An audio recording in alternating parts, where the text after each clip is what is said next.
Hey YouTube, you know, if you've watched many of these videos that we've been making, you're probably aware that I keep crashing this drone of mine. Well, I did it first. For the first couple of weeks that I had it, I crashed it a total of about 3 times. I ended up losing some footage, had to go back and reshoot some things. You can watch a couple of those videos right here. We've been getting a lot of questions and inquiries in regards to operating drones. We operate a DJI Mini 2 drone. It's the first drone I've ever owned. I don't know anything about drones. Well, I know a little bit now. During this video, I'm going to show you how to get the drone out of the bag and in the air in a short amount of time and do it correctly. Now you're going to want to watch till the end of the video because I've saved one part of the process that really confounded me until I figured it out. There's a little bit of a twist involved. Believe me, you do not want to miss this video. Let's roll.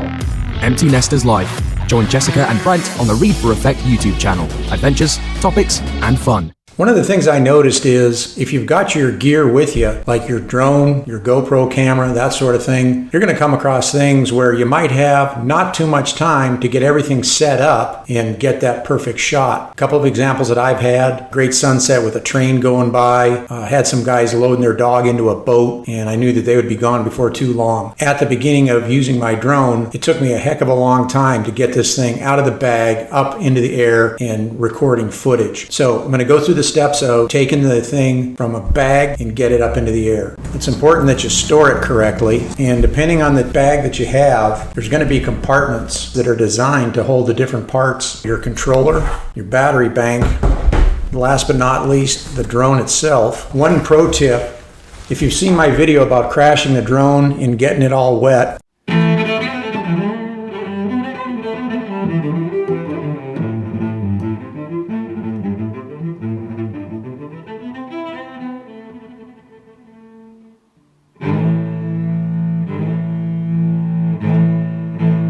I keep water absorbers in the bottom of the bag just to be on the safe side. That way, if there's any moisture, for instance, we live in Texas, it's always humid. So I put some rather large size water absorbers in there to try and keep all the delicate electronics dry. When you pack the drone away, you want to make sure that the props aren't sticking out to the side. So you want to have the props to where they fit into the bag, and you want to pay attention to that when you load it actually into the bag. Now I've modified this with a pair of skids. So this has a pair of skids. It's still folds up nice, but the prop harness that came with it does not fit over the top of these skids. So bear in mind that if you do buy some skids for it, you're not going to be able to put it into the bag with that strap that goes around the props. One of the other kind of neat things that I picked up after dunking my drone into a pond, this right here, just a little set of floating pontoons. This adds a little bit of weight. I don't know how much it weighs. I've used this a couple of times testing it out. One thing that I notice is when you have this on the drone, it's very, very susceptible to the wind. The wind really moves it around a lot with all these surface areas. When you fly with this, just be aware that your battery is not going to last anywhere near as long as it does when it doesn't have this extra weight. Now, the one thing obviously that you're going to need is you're going to need your cell phone. Cell phone is the actual monitor screen that you can do that first person look and aiming your camera. I'll show you how we get this all set up right now. So this is where your camera is going to mount, right underneath this clamp right here. This cable, which is going to plug into the side of your camera. I do it on the right side, and one of the things that you really want to pay attention to is make sure that you don't get one of those buttons caught underneath of one of these edges on the clamp right here. Put these edges on the clamp where they're not going to be hitting a button. And with my particular Android phone, I found, have it configured just about like that. And there's plenty of room with the cord where you can still then plug it into the side of the camera. One funny moment of frustration when I bought this drone was in the parking lot unboxing it. I almost went back in the store because I couldn't find the joysticks. So what did I do? Oh, wait a minute, let's break the book out and read. Joysticks are right there. They're very small. They just twist in. And with the setup that I got, they actually sent an extra set of these joysticks. As always, you're going to push the button one time to check your power. And when the lights go out, all you're going to do is just hold that down, unlock your phone,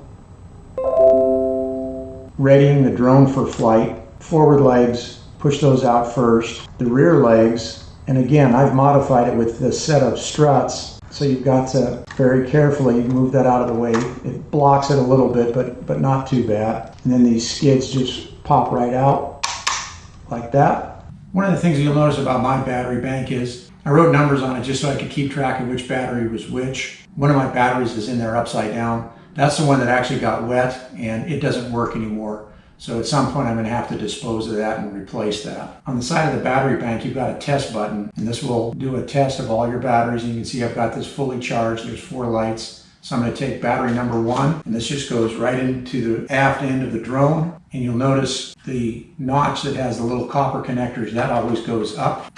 Just click that into place. Make sure and snap this lid down.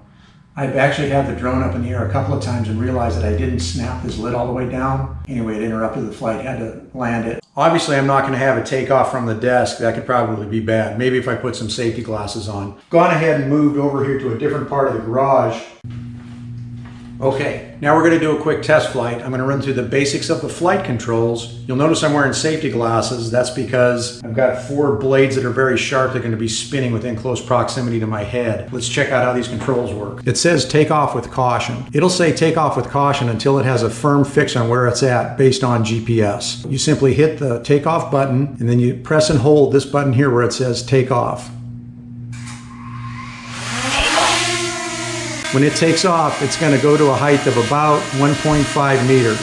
What the joysticks do, the left joystick, if you press up on the left joystick, that makes the drone go up over a single point on the ground. If you press down, that makes the drone lower over a single point on the ground. Just like so. If you press the left stick to the left, the drone will rotate around a single point to the left.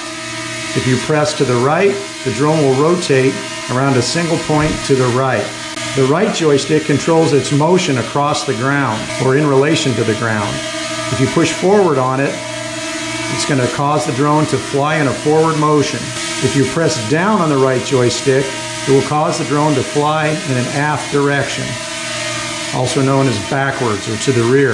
If you push the right joystick to the right, that will make the drone slip to its right.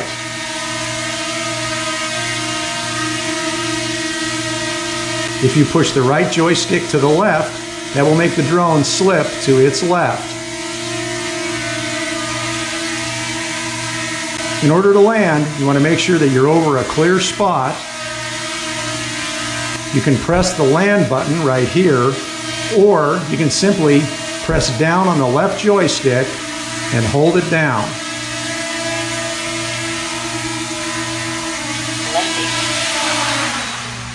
Okay, so one of the things I mentioned that I had trouble with was how to calibrate the compass. Sometimes when you start your drone up, it'll have an error message that'll say the compass needs to be calibrated. I read the book, figured out how to do it. Here's how you do it. You click on calibrate. You'll notice it says that it's got to be at 1.5 meters in order to do this. So I'll demonstrate. You have to pick it up, hold it at 1.5 meters, and you have to turn it 360 degrees in a horizontal position. Put the controller on the ground, click start, and you're going to rotate 360 degrees. You'll see when it moves to the next step, you have to hold it with the camera pointed up, and you have to rotate it vertically 360 degrees. Calibration complete.